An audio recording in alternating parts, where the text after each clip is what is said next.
Dawn gathers its breath. The day begins in near silence. A single clear note lifts with the sun, rising over Cambodia's horizon. Night recedes. A vast, dark plain softens into pearlescent gray. Mist clings to the reflecting pool, a veil of silk trembling at the faintest whisper of air. Then light touches the 5 iconic towers one by one. Stone warms to the color of old honey. Lotus bud spires reach upward toward a sky turning violet, then a gentle warming gold. For a heartbeat, the world holds its breath. The water lies still, a perfect dark mirror. Beneath it, an inverted temple drifts, a dream world floating under stone. No sound but a far, solitary bird calling the light home. Silence feels ancient here, centuries deep, waiting, patient for the sun's return. Across the moat, the great stone causeway unfurls. Here, at the waterline, our world meets that of gods and kings. As the sun climbs higher, the light sharpens. The edges of the towers become crisp against the brightening sky. The reflection in the pool shimmers, disturbed by the subtle movement of the water. The mist begins to burn away, revealing the immense scale of the structure. It is not just a building, it is an entire universe carved from sandstone. A vision of heaven made manifest on earth. The air is cool and damp, carrying the scent of wet earth and night-blooming flowers. It is a place that asks you to be still, to simply watch as it awakens. One feels very small here. The sheer magnitude of the temple, even from a distance, is humbling, an ambition almost beyond modern comprehension. It speaks of a devotion you can trace with your eyes and hands, chisel marks from 9 centuries ago. Steps worn smooth by the passage of countless pilgrims' feet. To see it emerge from the dawn darkness is to witness a slow, quiet magic. The stone, cool to the touch, holds the memory of the night. A perfect beginning, pure beauty before the heat and the crowds of the day arrive. The temple breathes in the morning light, and we, its visitors, breathe with it. To walk among these ruins is to walk through a memory. The stones are ancient, worn by monsoons and relentless sun. Yet they do not feel dead. They feel alive with stories. To move through Angkor is to move through a masterful play of light and shadow. The architects were not just builders, they were poets of space and sunlight. Long corridors stretch into shadow, their repeating columns a mesmerizing rhythm. A sudden window allows a brilliant shaft of light to pierce the gloom, illuminating a cloud of dust motes. A carved face seems to glow from within for a fleeting moment. These corridors guide you, pulling you forward into the temple's heart. The air within is cool and still. Your footsteps become a small rhythm in the vast silence. Patterns of sun and shadow cross the floor like a celestial clock, marking the passage of the day. The windows are works of art, shaping light with carved frames and turned stone. They frame a glimpse of green jungle, a patch of blue sky, another tower rising in the distance. The temple feels alive, inhaling light and exhaling shadow. Away from glare, textures emerge, moss in joints, faint pigments, secrets held by shadow.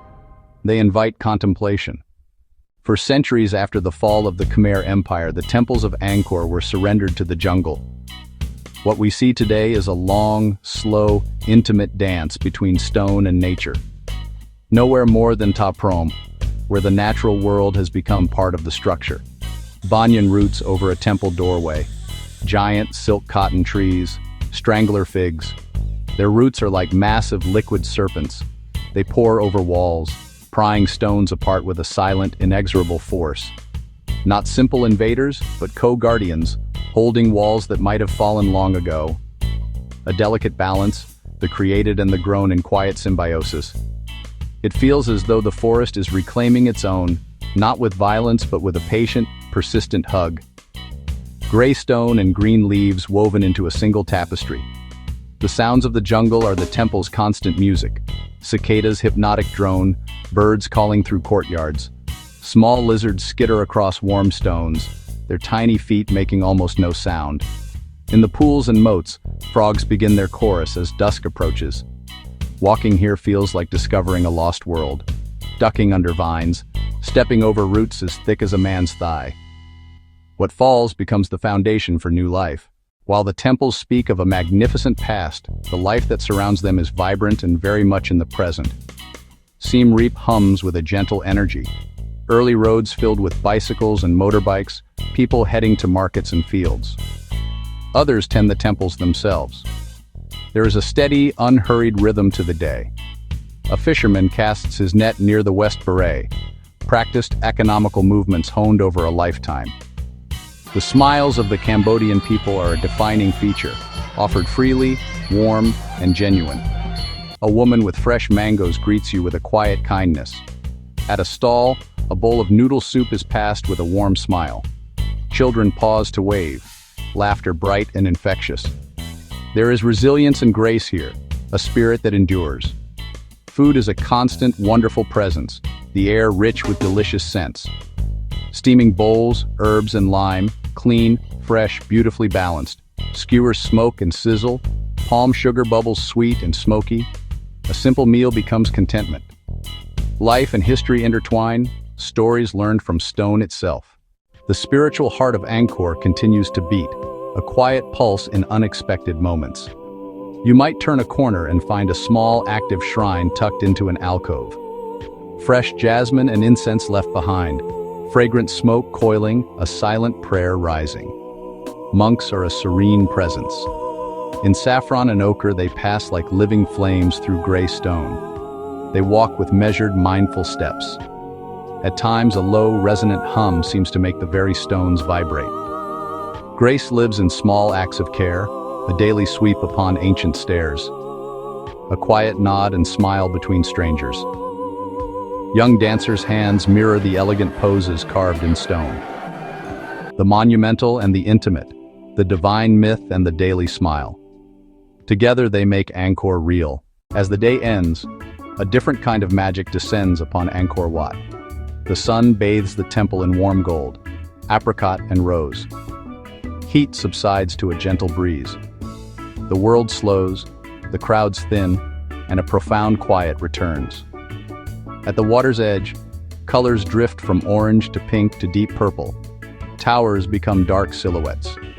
Through rise and fall, neglect and war, and now reverence and restoration, Angkor endures. Angkor, where dreams sleep in stone, and time itself bows to beauty.